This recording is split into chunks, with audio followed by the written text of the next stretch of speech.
Welcome to this special one-to-one edition of Rotterdam Late Night. Thank you for watching from home. Thank you for joining us. The 50th International Film Festival Rotterdam opened on Monday with the film Riders of Justice, directed by Anders Thomas Jensen. The IFFR is one of the largest audience and industry-driven film festivals in the world. It is renowned for championing new talent and offering opportunities for co-production.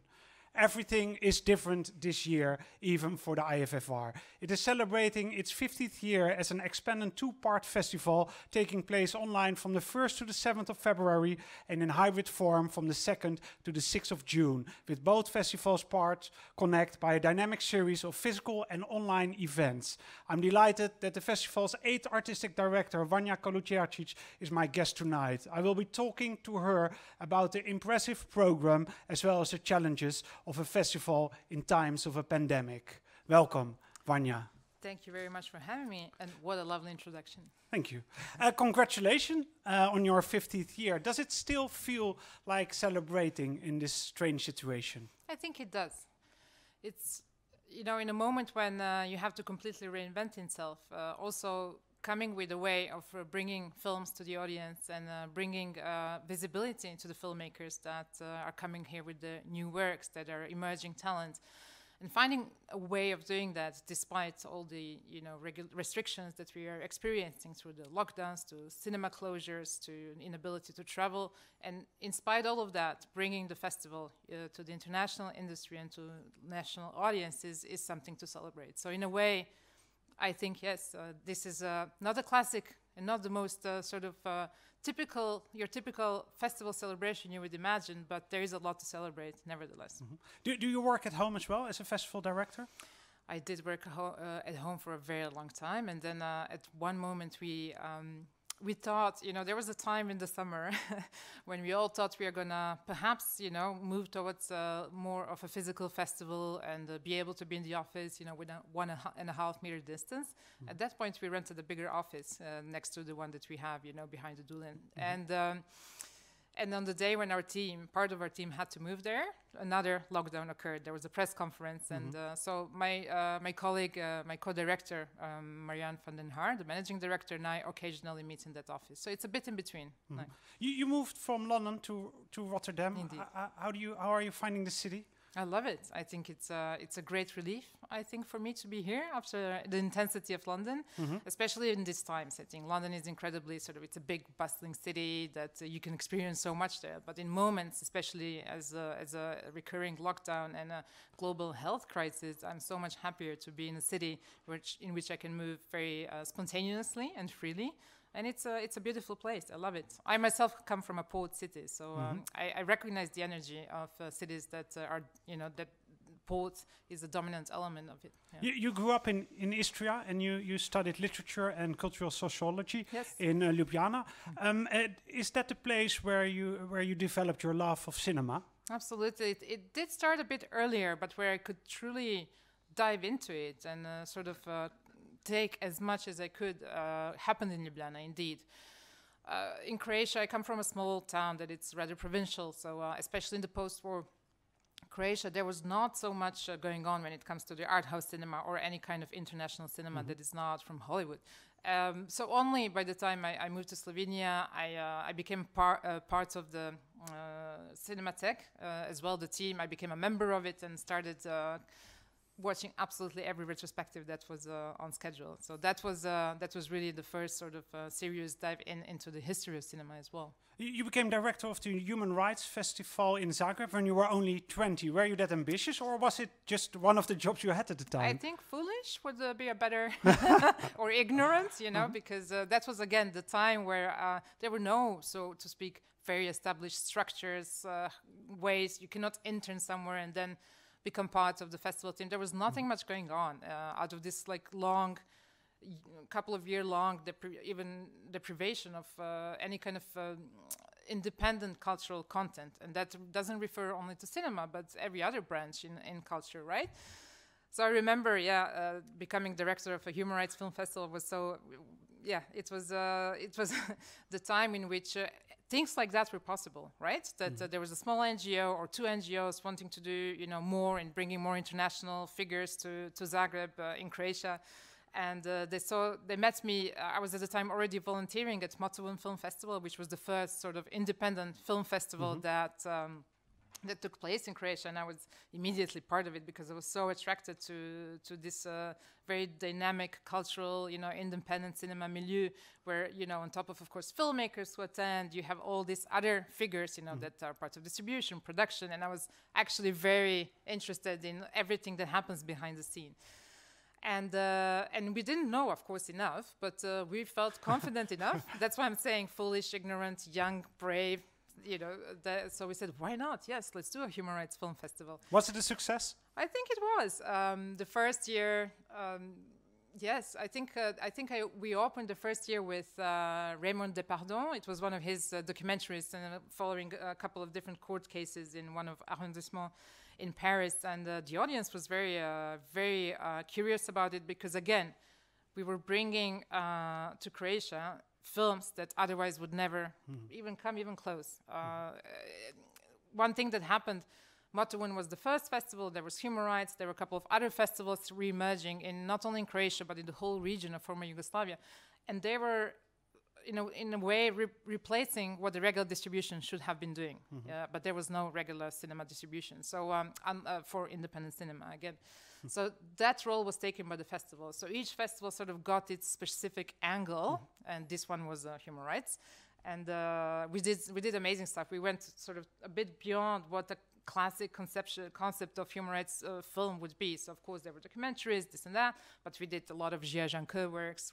This is how I became friends with Love Diaz, because actually, I think even in the first year, we programmed his last film that was filmed on 35mm in color.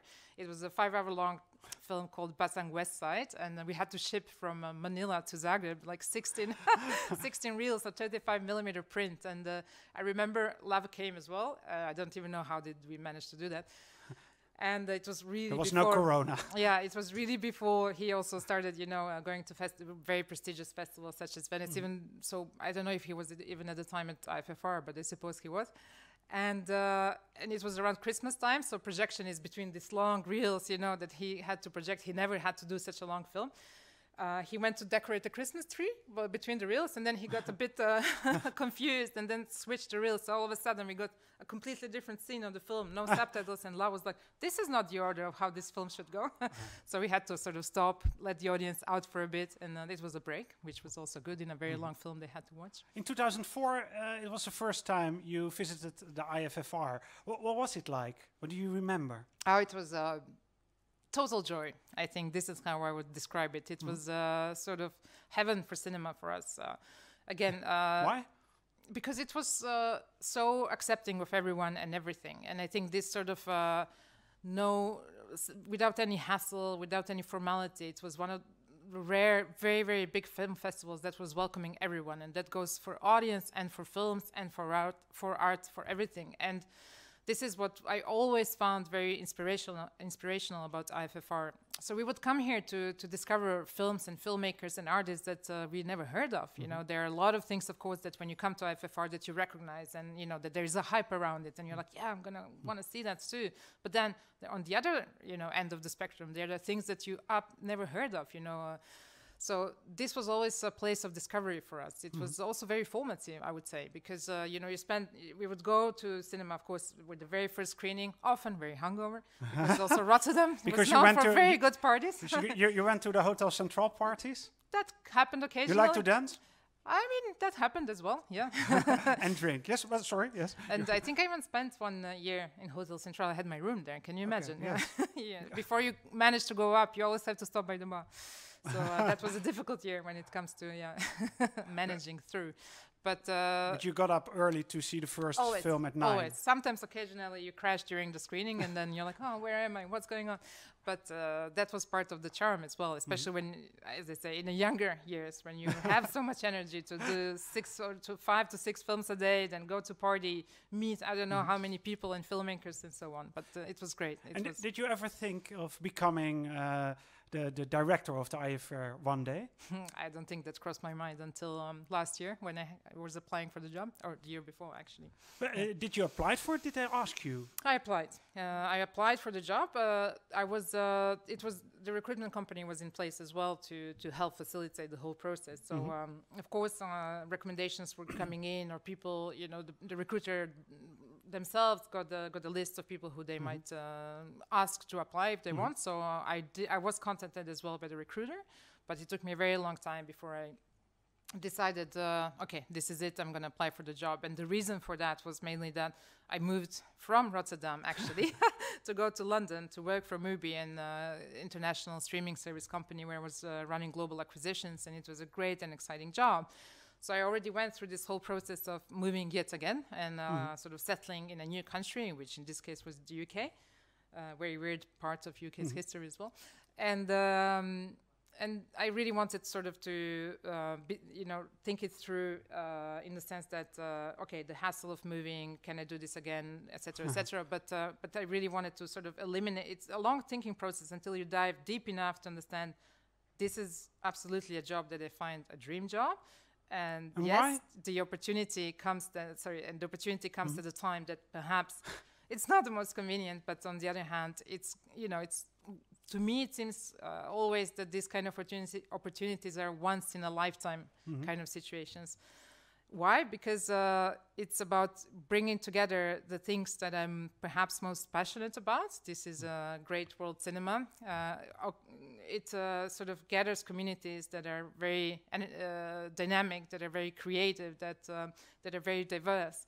And a festival like Rotterdam is also unique for its way of how it blends cinema with arts or cinema-related arts, and how, again, what I experienced as a very young cinephile coming to Rotterdam, it embraces you, and it doesn't let go of you. And I think this part of its charm is something that I find so unique. The previous director, Verbeek, you shadowed him at the last year's festival. What did you see, or what did you learn? I think I only then learned how big IFFR is, and how it's catering to such a large communities, such different and large communities, because there are parts of the program that you don't necessarily see either as part of the audience or if you even work for the festival, because actually by that time, before I went to work for Mubi, I was with IFFR for a couple of years, working with talks and masterclasses. So, of course, I was very familiar with the festival, but only when I started shadowing Pero as much as I could run after him, because he was really marching through the festival very fast. From one presentation to another, from a talk to the introduction for a film, it was crazy.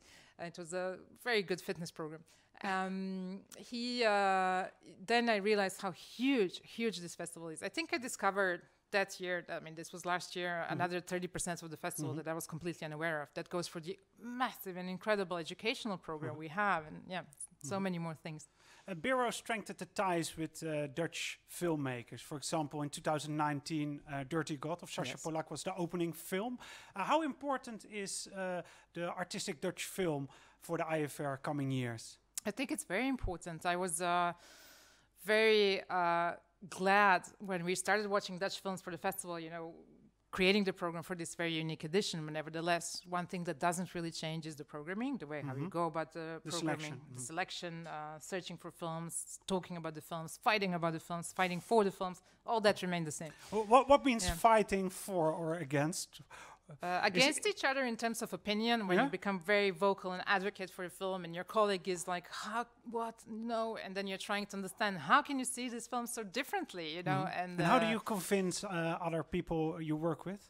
Or how can they convince you? It goes to long discussions, and sometimes it's a win, it's a lose. Yeah, you give, you take, you calculate, you strategize sometimes, but ultimately there was not so much disagreement, I think, in what we bringing films to the festival. I think there was not a single film that it went against everyone, that I played sort of a director card and saying, no matter what you think, I'm going to take this film.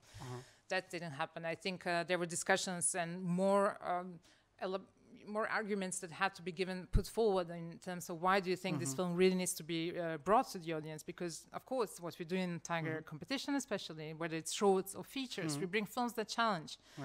So, of course, they're not going to please everyone, not even on a selection committee. So we have to then build a narrative, build the articulation in what do you think audience will take of it. Some will like it, some will hate it, but there must be, you know, whenever there are good reasons and whenever we see that there is a unique, talented filmmaker with a vision that is bringing to us something new, this is what we are after. So it takes time. It takes time for certain films, especially, as I say, the more challenging ones to sort of to sink in, and then we come back to those films, come back to those discussions before we take them in. To come back to your question about the Dutch film, it's very important. And why I said all this is because when we were selecting films this year, we came across amazing Dutch works. So, you know, I didn't have to even fear, you know, whether we're going to find good films. Are they going to, you know, are they going to prefer to maybe wait or try chances elsewhere, or are we going to have difficulties bringing them on board, or are we going to like them? That was like poof. It was great. I mean, we saw Feast by Tim Leyendekker, and we're going to talk later about this film. Yes. Are there things that you might want to change to give some more emphasis on it, or are there in terms of programming? Yes, there was quite because you're the director. Yes, yeah. You don't like to play the director's card, but not always, but sometimes it's important. This is what I was also hired for. There was quite some work already done in terms of sections, right? I think you could notice that what has changed now is that we wanted to give a bit more emphasis to the competitions, which meant also extending them a bit. I think Rotterdam is a festival that celebrates cinema in such a big way. Also needs to bring a bit more weight, anchoring in the competition programs as such, not to let them lose, get them lost in the abundance of programs that we're showing. So both Tigers and Big Screen are now a bit more expanded in size, and these are also the instead of 10, 16 this year, 16 films. 16 Tigers and 14 big screens. Yes. Films. And what we also decided to do is to introduce a new section that is called Harbor, reflecting on the city's main element, which is the port, the exchange of ideas, the exchange of cultures, new dialogues in between them. So we wanted also to sort of reflect on that in our main program. This is exactly what kind of films you want to go and discover there. That are surprises, that are films that you would not necessarily put next to each other, and yet they create a new. This is a new program, Harbor, isn't it? Is it your idea then? It was a collective idea. I mean, I wanted to bring what I wanted to see in the program. It's to some degree what you could see in earlier versions of the festival, and this is clear-cut sections without any subsections. So this was I think the major change. I think editorially there was not a major shift in a way. Rotterdam always had great films. It was never lacking great films. It is the way how you communicate them, how you structure them, how you put them next to each other that may have changed over the years, right? So what you can now see, it's these several clear-cut sections next to each other. And what I would like to see more in the program is that the surprising element, you know, of what a competition film can be, what a harbor film can be, that it can be a bit more intriguing as well, in the sense that I want to see more diversity there.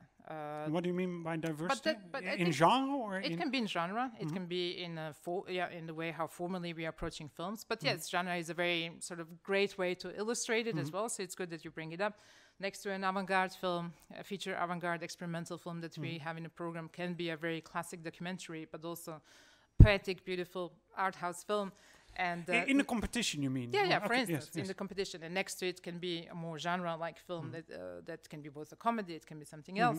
And I would like to see... They can compete. Yes, I would like to see them, you know, present across all sections in this way. I think this is what I find very interesting, because in a way then we move away from this preconceived idea what competition title or a Rotterdam title, because we often hear that, oh, this is a typical IFFR film. So what I would like to move away from is this preconceived idea of what a film like that should be, but rather make us curious as a programming team, but also, you know, first in and then also I want to see that out, make us curious, make us wonder about what such a film can be. So I think it almost has an element of playfulness in it. The competitions are now in February online, and Harbor and the Bright Future section will be in June. Was it a difficult decision to cut the festival in half? It was a long process, I can certainly say that.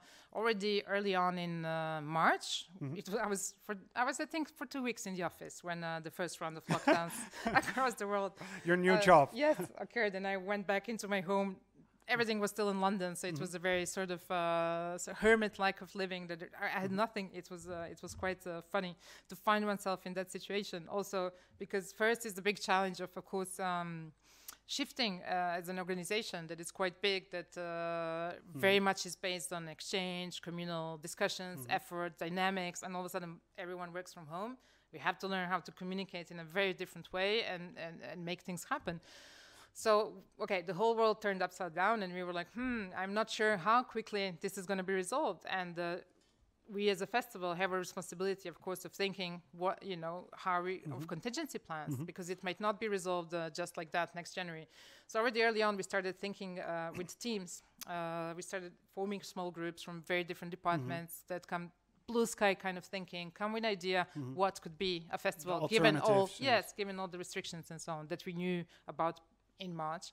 And did you consider postponing the entire festival? Everything was part of the discussion, including postponing. And we thought that's certainly not one thing we would like to do, because more than ever, the community that we're serving to, these are filmmakers, this is our audience, these are our partners, this is the industry, they need us. We have to find a way of being there. So early on, this idea of splitting the festival in two emerged. And then we knew that it's going to be a hybrid festival for sure, with industry, with professional events. We knew that the global industry is not going to be able to come to Rotterdam in January, no matter what. We didn't want to render it exclusive. So some people are there, some are not, and so we said we cater to everyone equally, and that's going to be in digital space. So by September, late September, when despite the optimism of us being at the Venice Film Festival, the affections were quite down during the summer, and we were like, in Venice, everything was quite okay. You know, it was still 40% of people that would usually see in Venice. So it was very weird, nevertheless, because no cinema was having more than 50% occupancy. So that part, of course, was a bit odd, but nevertheless, the joy, the optimism, the just smile. All the people wearing masks, so you couldn't see, but you can feel everyone is smiling. And how do you create that festival feeling in a virtual environment? You can create a sense of community, but in a very new way, right? And this is what it's not about replicating what we experience when you come to a film festival, but it's more about how you can find new ways of bringing the community together. So in a way, the way how we see it is often in let's say that a film is about to begin. We have time screenings at the festival, right? So if you want to see an online premiere of Riders of Justice, the opening film, you join in the queue, so to speak, before the film even begins. So we have this sense of community because people can chat and talk to each other before the film, waiting for the film to begin. And if you are part of this live timed screening or premiere, then after the film, a filmmaker is there. There are Q&As.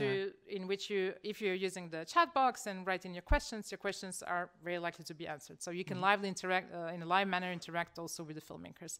So this is one of the examples of how we can do it. Then, of course, we have big talks as well, so that are accessible to everyone worldwide, because we also have to know. Because why are the screenings not accessible worldwide? Has that to do with rights? Absolutely. That has to do with rights and the fact that when we're bringing here films for the festival, we're clearing Dutch rights. And if it's online, you have to exactly do the same thing. But one thing has changed, because people before, they had to travel to Rotterdam to see films. Yes. Now, in terms of accessibility, you could say it's more democratic, because anywhere in the Netherlands, you can enjoy the film from the comfort of your home. But you lose maybe some international visitors. You do, because big part of IFFR is made of actually international visits, and to a large degree, these are people from the industry, right? So what we have put in place, because this is highly important, that at the same time we cater to the national audiences, but as much to the international industry and press. is by offering them access to films in the professional side. So that is possible. International accredited guests can access these films. And is there as well as a Cinemart for professionals as producers, distributors, sales agents? Is there enough interest in an online Cinemart? Surprisingly, we have more guests than ever. Wow. Yes, we have more registration than we... Why do you think is that? I think because people now, again, you can join it from wherever you are on the planet. You don't have to travel. I think at this point, people are all at home. There's very little interest, in physically going somewhere because we can't experience much at all. So a lot of festivals also have been cancelled. We have to also keep that in mind, that the presence of IFFR with new projects in development, with new films that are premiering, the new emerging talent that they're all looking for is here now. So they're going to absolutely look for it. And do you have any tips for us, for the non-industry people, for people sitting at home and they will watch the films? I bought some tickets as well. Do I have to shut down my phone? I was wrong timing for me to take the sip. Please take I'm going to take one sip. Do you have a projector? I do. I did install, because I have a guest room in my house, but I mean, who will travel? Nobody paid me a visit ever since I moved to Rotterdam. Poor Vanja. Yeah, this is for different reasons. So the guest room was completely transformed into a screening room with a pitch dark curtains, big, of course, image, a projector and sound. So I'm watching films in, I would say, semi-professional conditions, but very few films I've seen on a big screen in the cinema. But I would really recommend that. Try not to have other devices open, other windows open if you're using your computer.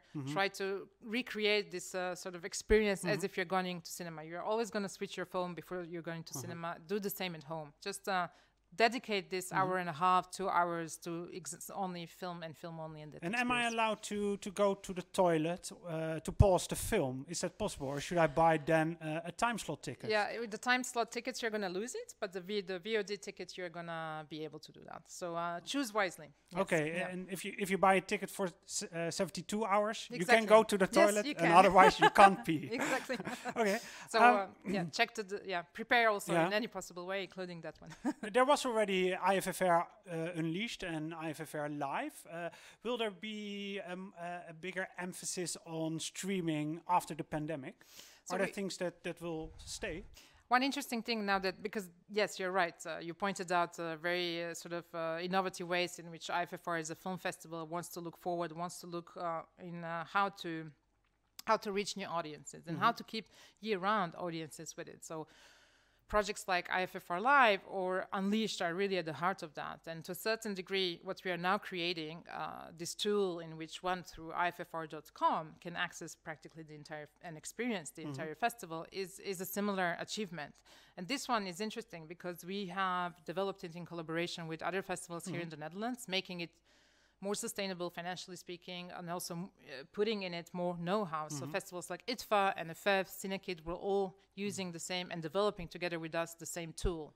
So it's not something to just discard once this edition is over. Quite the contrary. After we analyze the data and the outreach and success of it, we are going to understand how best we can utilize it in years to come, especially, I would think, in year-round activities. And Unleash, for instance, what we are going to use it for. Maybe to explain, Unleash is a streaming service of IFFR where you can pick old movies from the festival. Yes, exactly. It does small focuses as well on certain filmmakers. Shows films from films that we have supported ourselves as well through our Hubert Bals fund. So a lot of very interesting short and mid-length and feature films can be found there. But we dived this time into history of IFFR because we shouldn't forget it is a celebration and it's a big one. It's the 50th edition of IFFR. So what we are going to be presenting in between February and June, sort of keeping our audience with us, we are going to show 50 films, each one selected from one festival edition, gradually leading us to the June summer celebration. Nice. So for us as programmers as well, it was so lovely to dive into this history of IFFR and see what big legacy it has in terms of filmmakers. Do you reach a wider audience online, do you think? I think it's possible. I think we have seen that through some of the festivals that preceded us, this has indeed occurred, that you lose the possibility, of course, of creating this big communal event and excitement of all being together in a sold-out venue and the film is about to begin. That kind of buzzing is gone. But what came as an opportunity and emerged as opportunities to access to new audiences, for sure. Let's talk about the program of February, about the films. The IFFR opened this year with Riders of Justice, directed by Anders Thomas Jensen. Let's watch a trailer. Vil I ikke sidde her? Mange tak.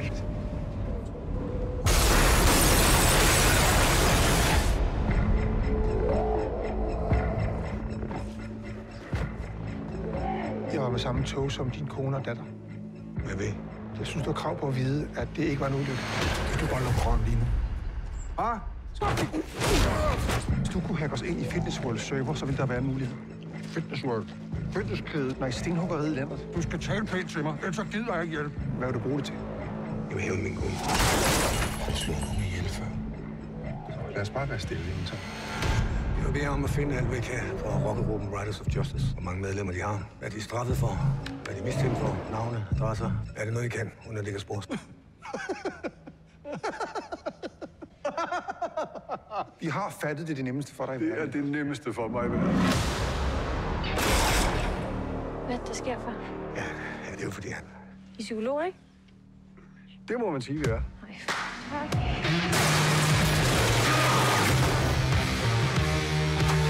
Færdig. Anden klassen. Ingen slår nogen ihjel her. Jeg tror nogle gange, at folk med problemer har det med at finde sammen. Min mor er psykolog og er til rådighed, hvis det endelig er. De kan klippe computeren. Du er ikke afstået, Mathilde. Men du er tyk. Hvad? Ja, du er en lille tyk spejlbøl. Der er noget, der er helt galt. Få din kone tilbage ved at gøre det. Jeg stopper bilen, når jeg brækker den næste, jeg lover dig. Skal vi nu ikke bare få det her overstået som team, så vi kan komme hjem og få banankage? Præcis. Jeg siger bare, hun er død, og hun kommer ikke igen.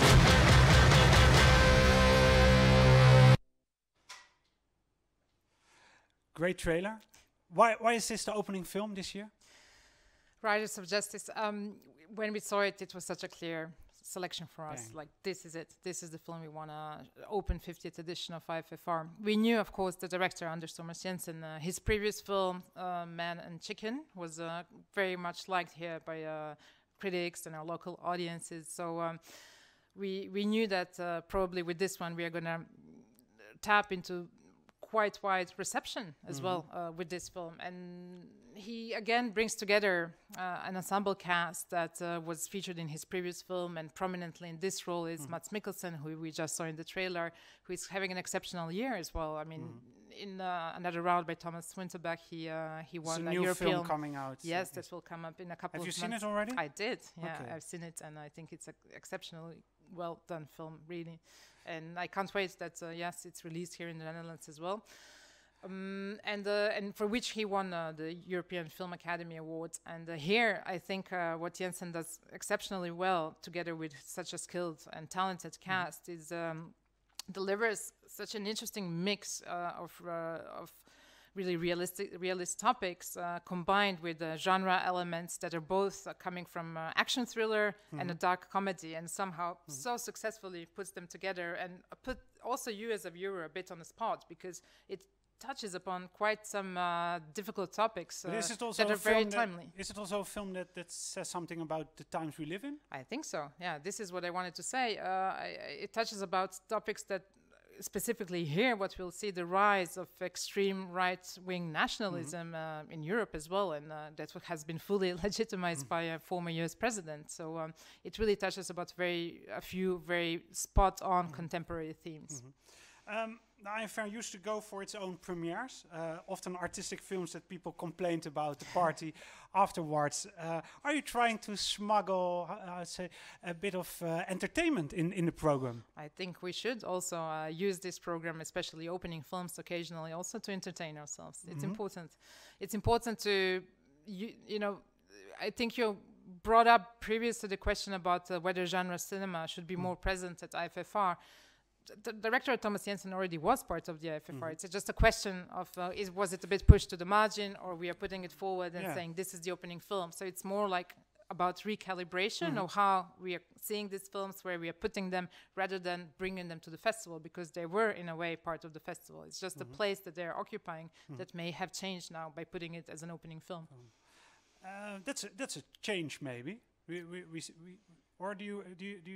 It could be. It could be. Maybe it's changed. If you look maybe in the last 10 or 20 years of the festival, but perhaps 30 years ago it wasn't such a big difference between a more commercially viable film, being present, accessible and non-accessible. Yeah. Yes. Yeah, but what I wanted to say, it's about bringing the popular form, so to speak, to the festival. And sometimes it's going to be a film that has a very familiar cast to us, and it's going to be a great performer at the box office. But some other time it's going to be a film from India that it is a great performer at the box office in India, but not necessarily in the Netherlands. And this is our role as a film festival, to bring these films to the audience here as well. And I think when it comes to more popular films, I would like to see this range become more present at IFFR. Sometimes, as I say, through this film that we saw the trailer of, but sometimes it will be from Spain, from North America, from India, who knows where. Mats Mikkelsen, he's a guest in one of the big talks. How did you manage to get him? It was very quick. I was surprised myself. It went through, of course, the producing team and sales team that is related to Riders of Justice. Nevertheless, the film did go out briefly in Denmark, did very well at the box office, but afterwards, it had to stop because the cinemas closed as well. So it is a new film. It's a film that still needs to be sold in different territories. So there is an interest as well from the production and sales team of the film to promote it, right? And given that it got such a prominent place at IFFR, it was a quick arrangement. I think we learned about his availability, and 3 days later we had to do it. So it was let's seize the moment. He was. We got the short window, which we really needed to exploit, because Mats Mikkelsen is at the moment shooting Fantastic Beasts in London as he replaced Johnny Depp. Yeah. I read about it, and you did masterclass and talks at IFR before. What would you ask him? What would you like to know? Yeah, Mats? Oh, I would ask him a lot of things, but I think about what I like about he's such a prolific and versatile career that goes between Hollywood, very prominent TV shows, to supporting European artists, a lot of Danish ones as well. So I would ask him about balancing a career as such, and often playing villains when it comes to Hollywood films. So this is a curious one as well, and also I'm very curious how come he didn't work with Lars von Trier. Sorry, why? Why did he do? Yeah, why do you think? I didn't. I have to find out. We should ask him. We're going to talk about the competitions. Both the Tiger and Big Screen have been expanded to 16 films. Well, we just talked about it, but what I was wondering, was there enough to choose because of Corona? That was a big question that we were asking ourselves as a team as well, whether we're going to receive less films in submissions or struggle to find high quality works. And actually, not at all. So there was not a shortage of great films, and there was no shortage in submissions. It was pretty much the same as in previous years.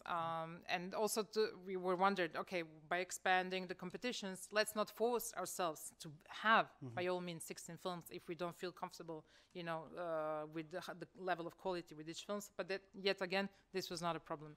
And the decision to expand, could you, why are there more films in the competition? For us, it was very important to bring the importance, to bring back to IFFR the importance of competitions to the festival, and by prominently also placing them at the center of the festival. When you have fewer titles, there are a couple of things that are hard to achieve. One is visibility and diversity of the program that you can display in it. So we really wanted to bring that back.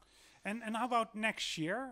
Are you that optimistic about the harvest as well, or do you holding your breath for the film industry? It's a nice way of putting it. We're asking a lot ourselves these questions. Of course, these films that are present at IFFR current selection are all shot before Corona hit. So of course these films are maybe struggling with completion, or have struggled with completion, but not with the making itself. Which now, for the next year to come, this may become an issue because productions are slowly starting, but not at the same pace and the same intensity as usual. So I would expect, yes, that we are going to be receiving less works next year. Yeah. Let's watch a clip from a film which is in the Tiger competition, directed by the Rotterdam filmmaker Tim Leyendekker. His film Feast. Let's watch the clip. 4 ongebruikte injectienaalden.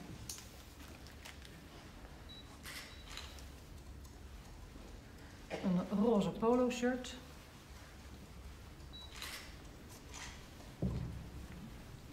Een joggingbroek, Feyenoord logo.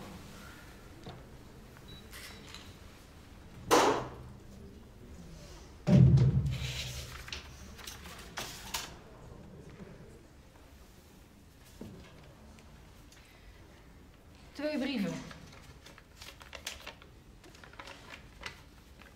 1 handgeschreven brief.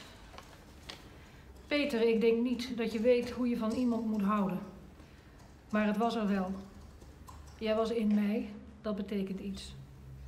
Bedenk dat ik er altijd zal zijn, dat je me niet uit kunt wissen. Hans.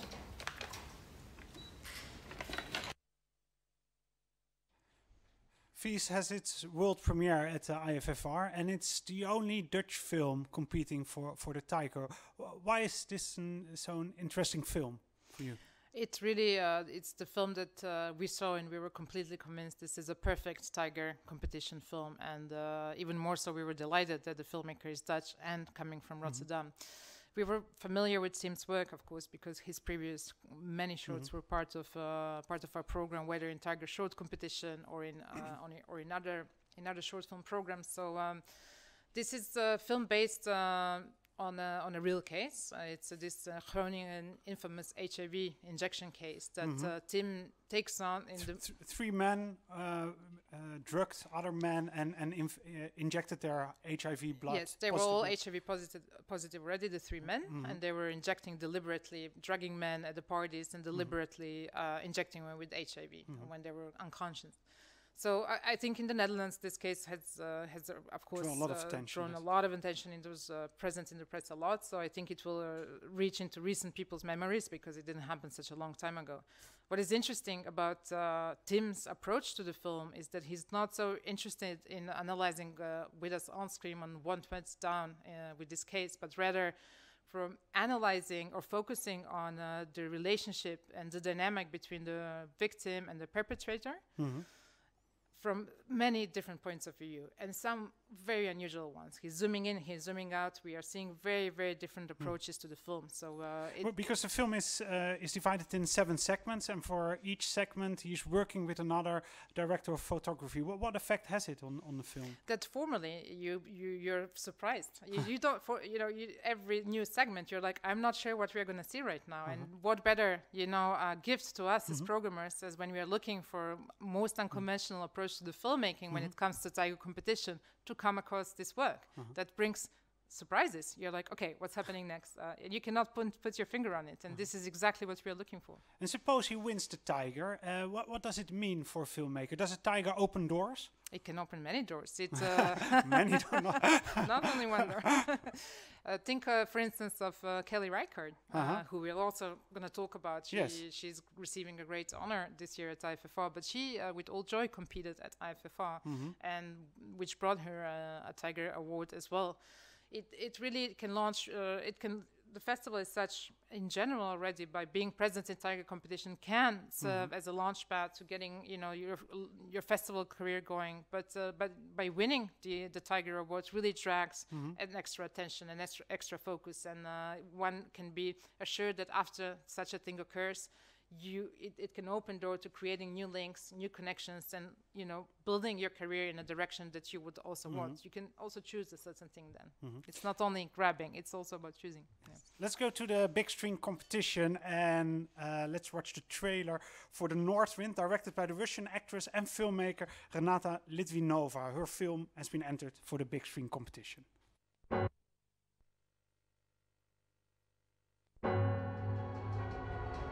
Это было волшебное время, когда царил великий матриархат. Женщины нашего северного клана правили в отсутствии мужчин и жили в ожидании их, сильных и любимых. Мы были самым влиятельным кланом. Наши сейфы с деньгами и драгоценностями были зарыты в наших северных полях. Мы покупали самолеты. Мы готовились к блестящей свадьбе моего сына-наследника. У нашего клана был лишний час, 13-й или 25-й. И все члены нашей семьи жили на час больше в сутках, чем все остальные люди. Мы были всесильны. У всех есть карандаши, записки, желания. Наши желания всегда исполнялись. И в один миг все изменилось. И начался хаос. Чтобы ты, Бенедикт, любил меня одну. До гроба и после гроба.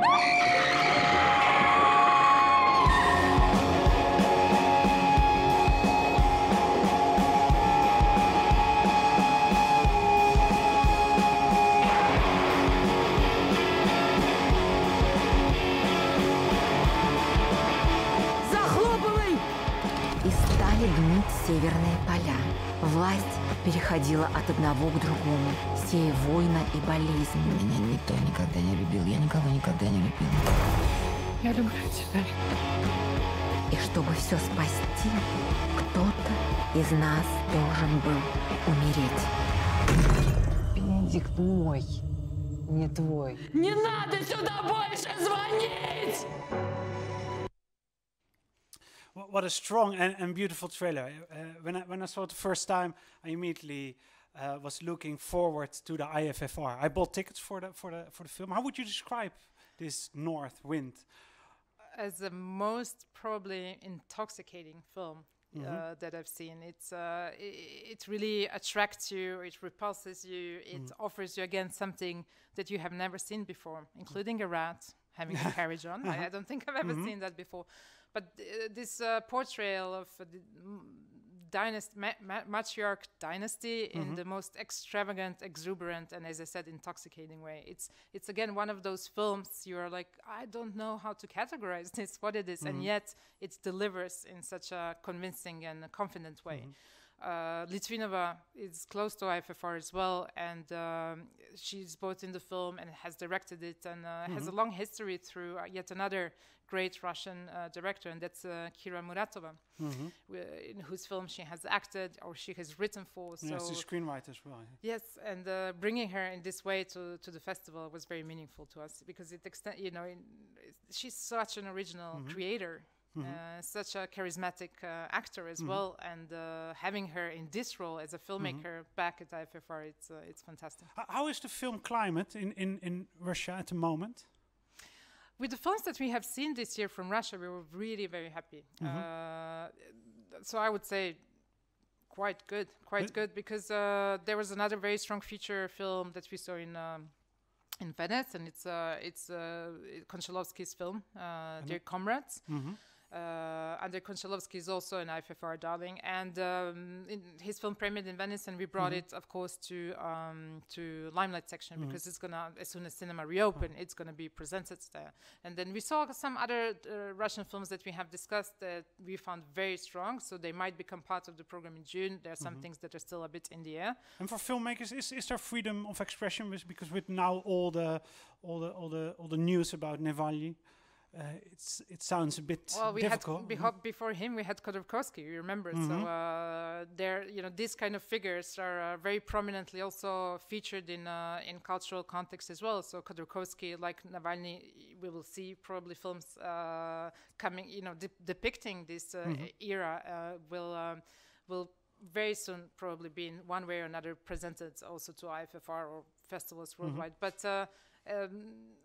criticism of the regime that is either seen through such a fantastical representation or depiction of recent history, very often in Russian, but in general in filmmaking, serves as a reflection on the mirror of society, not only of Russia, but the whole world today. And I think this is always important to think when we think about art and what film can bring us is holding up a mirror very often, even if it speaks about the historical context. Let's go to the last competition, the Amodo Tiger Short Competition. 22 films have been selected this year. You wanted to show the trailer for The Women's Revenge by the Taiwanese filmmaker Su Hu-yu. Let's watch the trailer.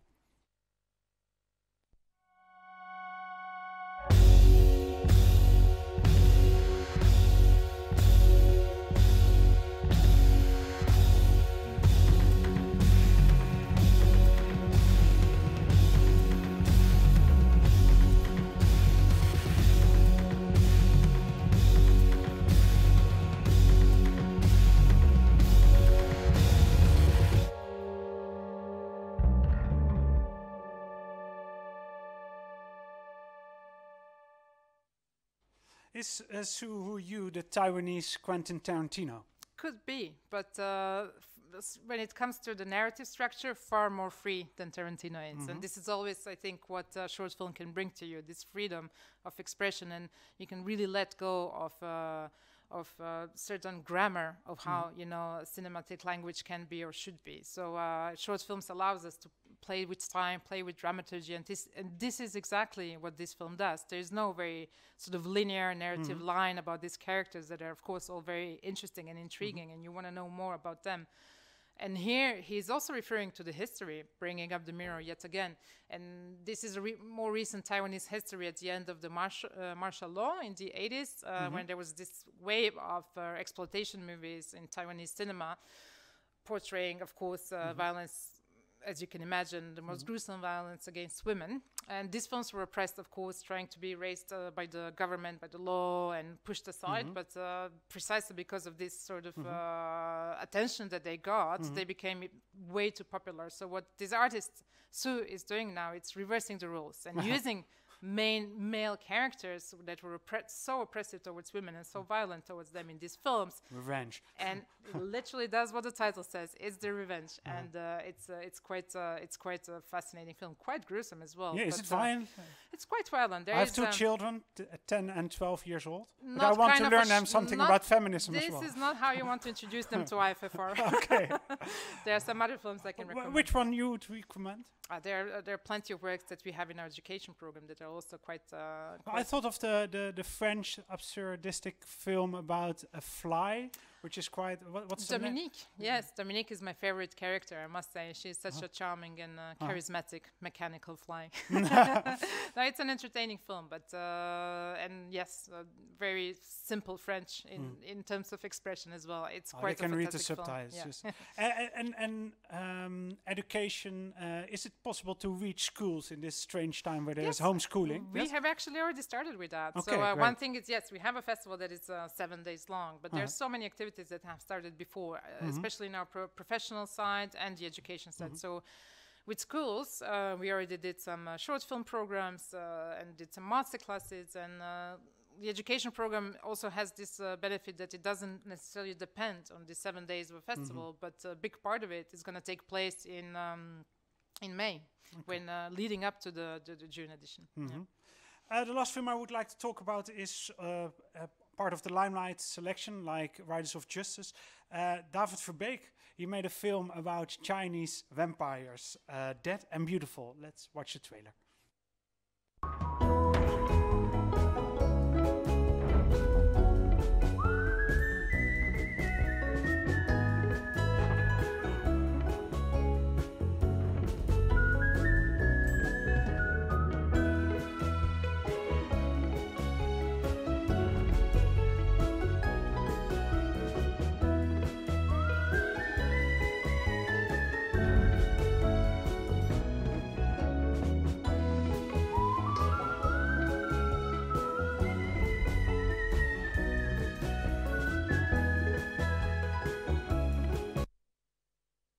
We had David Verbeek on the show a couple years ago. He now made a film about partying children of the Chinese Nouveau Riche. But should we? Does this film belong in the vampire genre?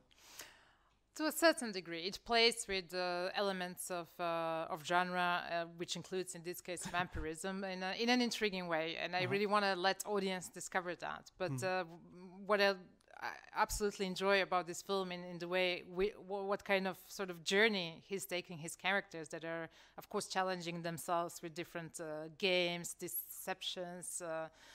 They all go on a certain journey of self-discovery that they have least expected to receive, but it's quite entertaining as well. Yeah.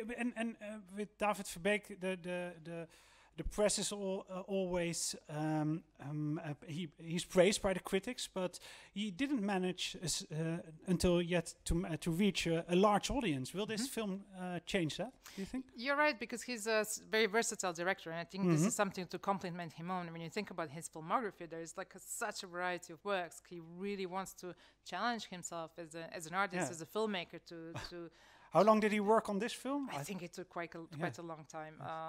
It was a complex financial structure to put together for this film, especially because it was it was to a large degree or entirely done in Asia. And then if you want a very popular actor in it that comes from Asia, it comes with a lot of, I think, obligations and so on. So I do think that the film went through its ups and downs before it was finally made. Yeah. And it was also difficult to make a vampire film in China, because will the film be screened in China as well?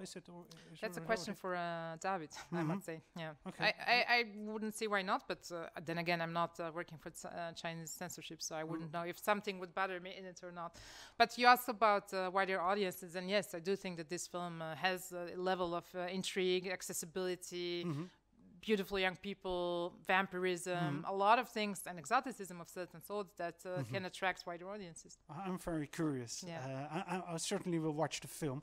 We talked before, or you mentioned Kelly Reichardt.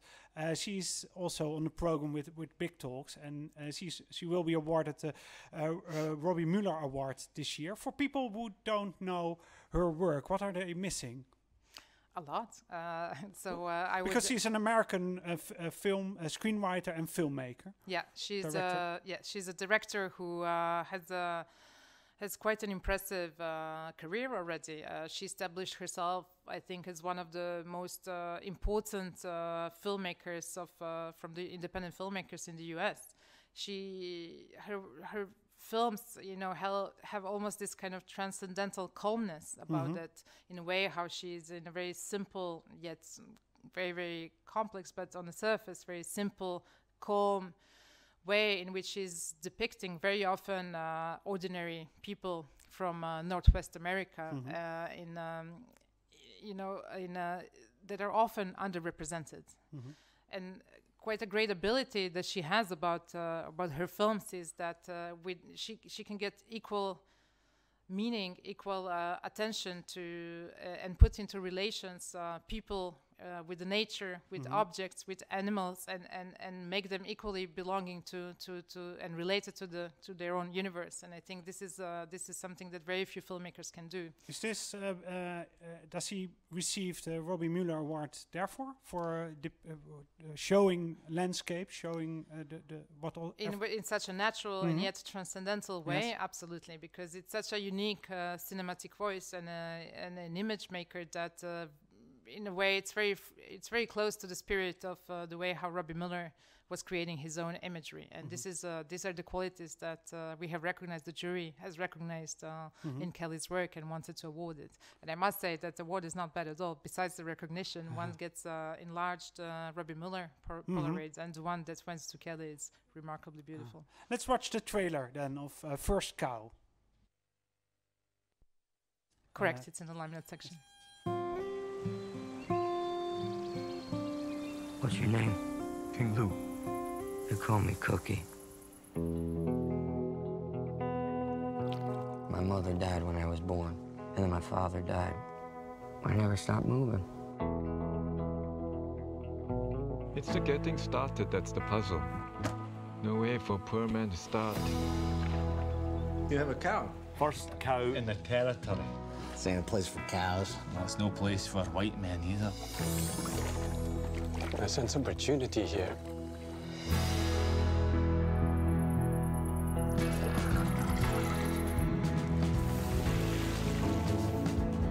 Good Lord, give me another. I'll give you 6 ingots for that last one. I taste London in this cake. We have to take what we can when the taking is good. Seems dangerous. So is anything worth doing? A royal cow. And yet she barely produces a thing. Some people can't imagine being stolen from. Let's hope he's one of those. We got a window here, Cookie. History isn't here yet.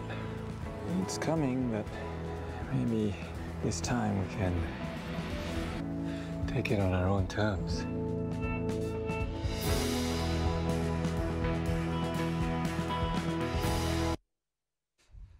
Her name is, the film is mentioned as an Oscar candidate as well. I think it's on a very good road into getting some major awards in this season. When it comes to first independent awards, that's the nominations were recently out. First Cow is almost everywhere. So there is a big community that is very hopeful for Kelly to get this recognition, going towards the Oscars as well. Yeah. I hope our viewers are really wanting to visit the online festival, that are being made curious after seeing the trailers and listening to you. But before closing, I want to ask you to bring us to June, because are you going to do screenings in outside as well? Before we go to June, I will just quickly mention that our Robbie Miller Award winner, Kelly Reichardt, will also be giving a big talk. Yes, she is. And she will be joining us for the live Q&A. So for anyone after seeing, for instance, First Cow, can also interact with Kelly by asking Q&A, by asking questions or giving comments. So yet another reason to invite our audience is to discover IFFR this February, leading to June. What can we expect?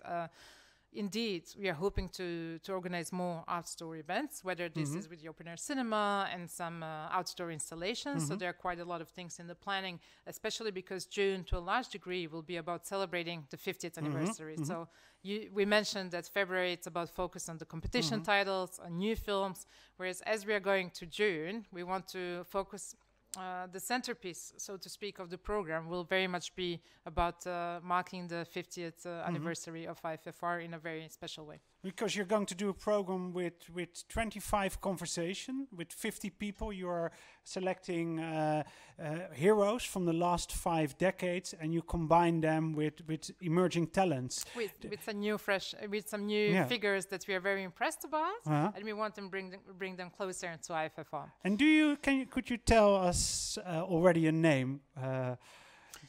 I think it's a bit early to talk about names, but one thing I can reveal is that former directors of IFFR are all going to be part of it. So here you go, many names. Okay, many names, living names.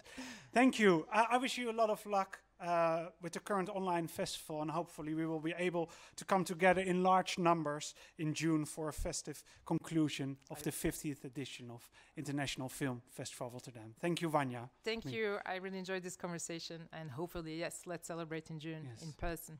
Thank you.